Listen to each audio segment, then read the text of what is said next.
இயேசு கிறிஸ்துவின் இனிய நாமத்தில் வாழ்த்துக்கள். இந்த நாளிலும் லூக்கா எழுதின சுவிசேஷம் 15வது அதிகாரம் 1ஆம் வசனத்திலிருந்து 24வது வசனம் வரையிலும் கற்றுக்கொள்ளப் போகிறோம்.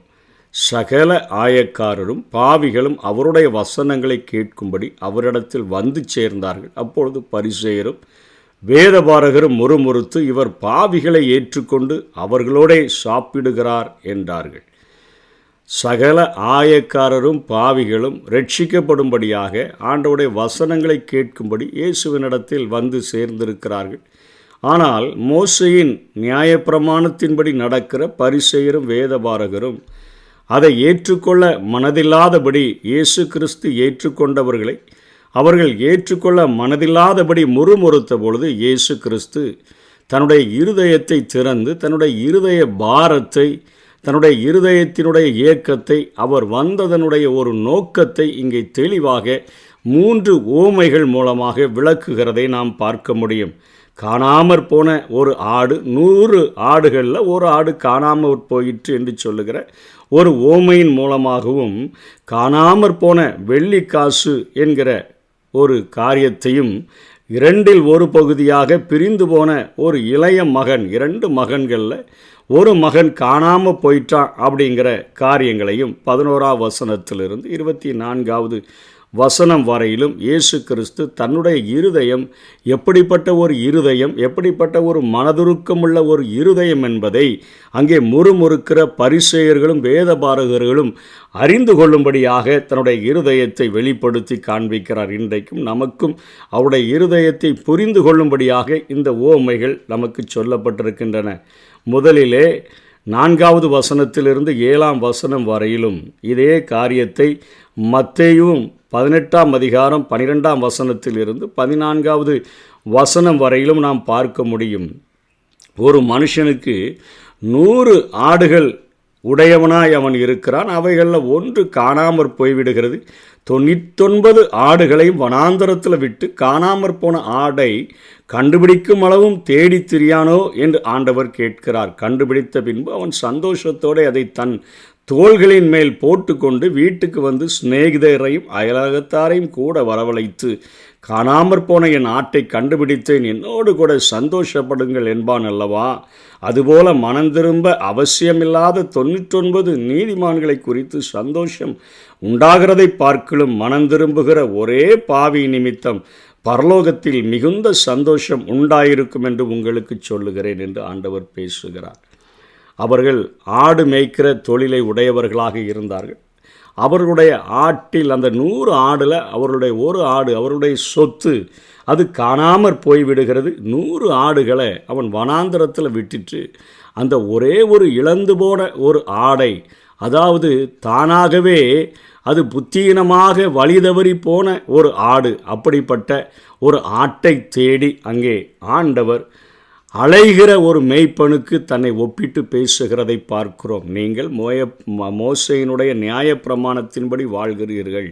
இவர்கள் புத்தியீனமாக காணாமற் போன ஆயக்காரரும் பாவிகளுமாய் இருக்கிறார்கள். இவர்களை ஆண்டவராகிய இயேசு கிறிஸ்து அவர் தேடி போகிறதை, பிதா எனக்கு தந்த சொத்து இவர்கள், இந்த சொத்தை நான் இழந்துவிடக்கூடாது என்று சொல்லி தன்னுடைய இருதயம் அடித்து கொண்டிருப்பதாக, அதை கண்டுபிடித்த உடனே தோள்களின் மேலே தூக்கி போட்டுக்கொண்டு வருகிறதாகவும் அதை பார்க்கும் பொழுது அங்கே அவன் அயலகத்தார சுற்றியில் உள்ளவங்களை எல்லாரையும் கூப்பிட்டு அவன் சந்தோஷப்படுவானே, அதே போல இந்த ஆயக்காரரும் பாவிகளும் மனம் திரும்பினார்கள் என்று சொன்னால், பிதா எனக்கு தந்த சொத்தாகிய இவர்கள் மனம் திரும்பினால் பரலோகத்தில் மிகுந்த ஒரு சந்தோஷம் உண்டாகும் என்று தன்னுடைய இருதயத்தை ஒரு காணாமற் போன ஆடை தேடி செல்லுகிற 100ல் ஒரே ஒரு பகுதி காணாமல் போயிருக்குது, அந்த ஆடை தேடி செல்கிற ஒரு மேய்ப்பனுக்கு தன்னுடைய இருதயத்தை ஒப்பிட்டு பேசுகிறார்.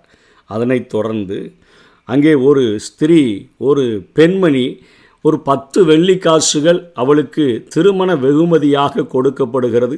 அதில் ஒரு வெள்ளிக்காசை அவள் தொலைத்த பொழுது அவள் விளக்கை கொளுத்தி அவள் வீட்டை பெருக்கி அதை கண்டுபிடிக்கிற வரைக்கும் ஜாக்கிரதையாய் தேடாமல் இருப்பாளோ? கண்டுபிடித்த பின்பு சிநேகிதிகளையும் அயல் வீட்டு காரிகளையும் கூட வரவழைத்து, காணாமற் போன வெள்ளிக்காசை கண்டுபிடித்தேன், என்னோடு கூட சந்தோஷப்படுங்கள் என்பாள் அல்லவா என்று சொல்லி 9ஆம் வசனம் வரையிலும் பேசுகிறார். இது தவறவிட்ட ஒரு வெள்ளிக்காசு. அந்த நாட்களிலே திருமணத்திற்கு பரிசாக தன்னுடைய தகப்பனால் கொடுக்கப்படுகிற காரியம். இன்றைக்கு தாலிக்கு எத்தனை மரியாதை இருக்கிறதோ அதே போல் இந்த 10 வெள்ளிக்காசுகளுக்கு அந்த நாட்களிலே அவர்கள் அத்தனை அதை ஜாக்கிரதையாக காத்து வந்தார்கள். கவனக்குறைவினால் அவள் இங்கே ஒரு வெள்ளிக்காசை தவறவிட்ட போது விளக்கை கொளுத்தி அவள் வீட்டை பெருக்கி அவள் ஜாக்கிரதையாய் தேடுகிறாள் என்று சொல்லுகிறார். ஆண்டவர் தவறவிடுகிறவர் அல்ல.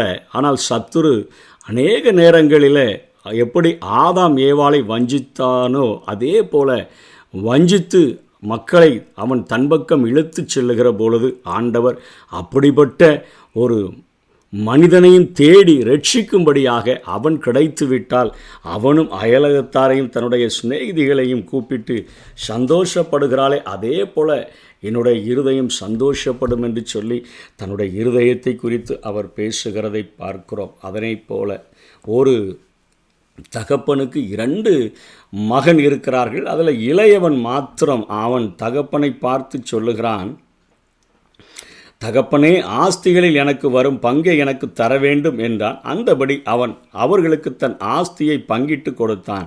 இது ஒரு மனித சித்தத்தில் நிறைந்து வாழ்கிற ஒரு இளைய மகன்.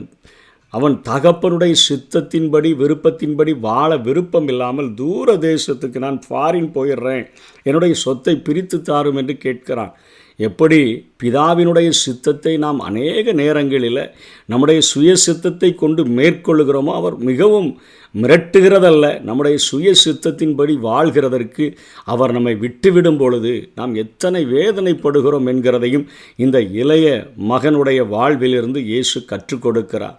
அந்த சபையிலிருந்து பின்வாங்கி போகிற ஒரு ஆத்துமாவைப் போல இந்த இளைய மகன் அவன் ஆண்டவரால் நமக்கு ஏற்படுத்தி கொடுத்திருக்கிற ஆவிக்குரிய வாழ்க்கையிலே நாம் முன்னேறும்படியாக நமக்கு கொடுக்கப்பட்டிருக்கிற ஐக்கியத்திலிருந்து பிரிந்து போகிற பொழுது ஆண்டவர் விட்டு விடுகிறார்.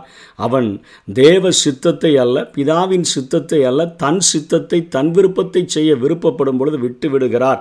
அவன் எத்தனையாய் சிரமப்படுகிறான் என்று சொல்லி இங்கே கீழே இயேசு பேசுகிறார். அவன் எல்லாவற்றையும் அவன் செலவழித்த பின்பு துன்மார்க்கனமாக ஜீவனம் பண்ணான், ஆஸ்தியை அழித்து போட்டான்.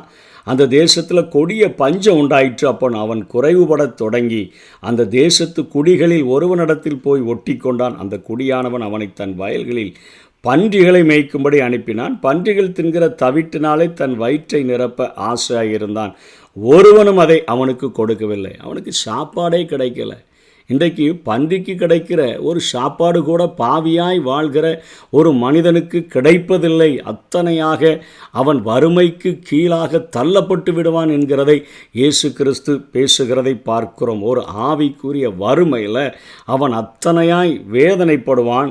அவனுக்கு புத்தி தெளிந்த பொழுது என்று பேசுகிறார். இங்கே காணாமற் போன ஆடை தேடுகிறது போல இங்கே தேடி செல்லவில்லை, அல்லது விளக்கை கொளுத்தி அதை பெருக்கி அதை கண்டுபிடிக்கிற வரையிலும் ஜாக்கிரதையாய் தேடவில்லை. ஆனால் வழி மேல் விழி வைத்து காத்து கொண்டிருக்கிற ஒரு தகப்பனுடைய இருதயத்தை குறித்து இங்கே இயேசு பேசுகிறார். என்னுடைய இருதயமும் பின்வாங்கி போனவர்கள் எப்பொழுது திரும்ப உணர்வடைந்து வருவார்கள் என்கிற ஒரு காரியத்தோடு கூட நான் எதிர்பார்த்து நிற்கிறேன். இதுதான் என்னுடைய இருதயம் என்று பேசுகிறார். முதலிலே அவர்களுடைய பிதா தந்த சொத்தை நான் இழந்துவிட்டபடியினாலே அதை கண்டுபிடித்த போது தோளின் மேலே போட்டுக்கொண்டு நான் வருவேன் என்று சொல்லுகிறார். தவறவிட்ட அந்த வெள்ளிக்காசை கண்டுபிடித்த பொழுது அது தன்னுடைய குடும்ப கௌரவமான காரியம். 10 வெள்ளிக்காசையே காப்பாற்ற முடியலையே, நீ என் குடும்பத்தை எப்படி பார்த்து கொள்வாய் என்று கணவன் ஒரு தாலிக்கு கொடுக்கிற மரியாதையை இந்த வெள்ளிக்காசுக்கு கொடுத்து கேள்வி கேட்டால் என்ன செய்ய முடியும்? குடும்ப கௌரவ பிரச்சனை அங்கே ஆண்டவரால் உண்டாக்கப்பட்ட மனிதர்கள் தவறான வழிகளில் செல்லும் பொழுது ஆண்டவர் எப்படியாயிலும் தேடி கண்டுபிடிக்கும்படியாய் அவர் வருகிறார். திருடன் திருடவும் கொல்லவும் அழிக்கவும் வருகிறானே அன்றி அவன் வேறொன்றுக்கும் வரான். நானோ அவைகளுக்கு ஜீவன் உண்டாயிருக்கவும் பரிபூரணப்படவும் வந்தேன் என்று சொல்லுகிற இயேசு தன்னுடைய இருதயத்தை வெளிப்படுத்தி பேசுகிறதை பார்க்கிறோம். 3, உறவு சம்பந்தமான ஒரு வாழ்க்கை. உறவு பிரிவு மரணத்திற்கு சமம். இங்கே பின்வாங்கி போன ஒரு இளைய மகன் திரும்ப வருவான் என்று சொல்லி வழிமேல வெளிவைத்து காத்து நிற்கிறார்.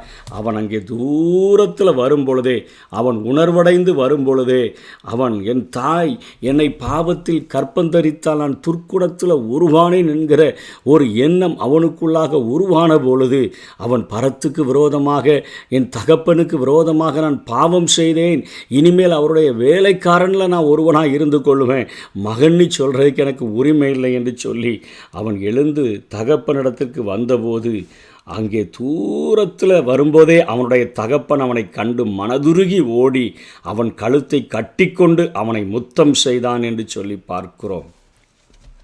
இங்கே தகப்பனுடைய இருதயத்தை இங்கே ஆண்டவர் வெளிப்படுத்துகிறதை நாம் பார்க்கிறோம். ஏசாயா 55வது அதிகாரம் 7ஆம் வசனத்தில், துன்மார்க்கன் தன் வழியையும் அக்கிரமக்காரன் தன் நினைவுகளையும் விட்டு கர்த்தரிடத்தில் திரும்ப கடவன், அவர் அவன் மேல் மனதுருகுவார். நம்முடைய தேவனிடத்திற்கே திரும்ப கடவன், அவர் மன்னிப்பதற்கு தயை பெருத்திருக்கிறார் என்கிற காரியத்தை, அந்த இருதயத்தை இங்கே இயேசு வெளிப்படுத்துகிறதை பார்க்கிறோம். தேவனிடத்தில் நம்ம தகுதியை இழந்து விட்டோம். சங்கீதம் 51:4-5 ரோமர் 3ஆம் அதிகாரம் 9ஆம் வசனத்திலிருந்து 19ஆம் வசனத்தின்படி நாம் பாவம் செய்தபடியினால் தேவனிடத்தில் தகுதியை இழந்து விட்டோம். அவருடைய உரிமையை பெற்றுக்கொள்ளுகிறதற்கு, அவரை அப்பா பிதாவே என்று கூப்பிடுகிறதற்கு இருக்கக்கூடிய தகுதியை இழந்து விட்டோம். ஆனாலும் அவர் மனதுருகுகிற தேவனாக, மன்னிப்பதற்கு தயை பெருத்திருக்கிறவராக, தூரத்தில் வருகிறதை கண்டை கட்டிக்கொண்டு முத்தம் செய்கிற ஒரு காரியத்தை இங்கே பேசுகிறதை பார்க்கிறோம். அவனை முத்தம் செய்கிறார். அவனை திட்டுகிறதற்கு, சபிப்பதற்கு பதிலாக அவனை முத்தமிடுகிற காரியத்தை பார்க்கிறோம். 2வது, சிறந்த ஆடையை அவனுக்கு கொடுக்கிறார். 22வது வசனத்தில் சிறந்த ஆடை, ஏசாயா 61:10 பின்பகுதியின்படி, ரட்சிப்பின் வஸ்திரங்களை எனக்கு உடுத்தி நீதியின் சால்வையை எனக்கு தரிப்பித்தார் என்று சொல்லி பார்க்கிறோம். இன்றைக்கு நம்ம பின்வாங்கி போய் உலகத்தினுடைய சிற்றின்பங்களுக்குள்ளே சிக்கி நம்முடைய எல்லா ஆவிக்குரிய நன்மைகளையும் இழந்து உணர்வடைந்து வரும் பொழுது ஆண்டவர் நம்மை தன்னுடைய மார்போடு கூட கட்டி தழுவி முத்தமிடுகிறவர் மாத்திரமல்ல, நமக்கு ரட்சிப்பின் வஸ்திரங்களை உடுத்தி நீதியின் சால்வைகளை தரிப்பிக்கிற ஒரு ஆண்டவராக அவர் இருக்கிறார். அதனைத் தொடர்ந்து சகரியா 3ஆம் அதிகாரம் 4ஆம் வசனத்தில் இவன் மேல் இருக்கிற அழுக்கை, யோசுவாவை குறித்து சொல்லப்படுகிறது. அழுக்கு வஸ்திரங்களை களைந்து போடுங்கள் என்றார். பின்பு அவனை நோக்கி பார், யோசுவாவை பார்த்து சொல்கிறார், நான் உன் அக்கிரமங்களை உன்னிலிருந்து நீங்க செய்து உனக்கு சிறந்த வஸ்திரங்களை தரிப்பித்தேன் என்றார். ரோமர் 3ஆம் அதிகாரம் 21-24 வரையிலும் கூட நாம் இதை பார்க்க முடியும். அதனைத் தொடர்ந்து அவனுக்கு ஒரு மோதிரம் கொடுக்கப்படுகிறது. இது ஏற்றுக்கொள்ளுதலையும் உயர்வான ஸ்தானத்திற்கு உயர்த்துகிறதையும் குறிக்கக்கூடியதாக இருக்கிறது.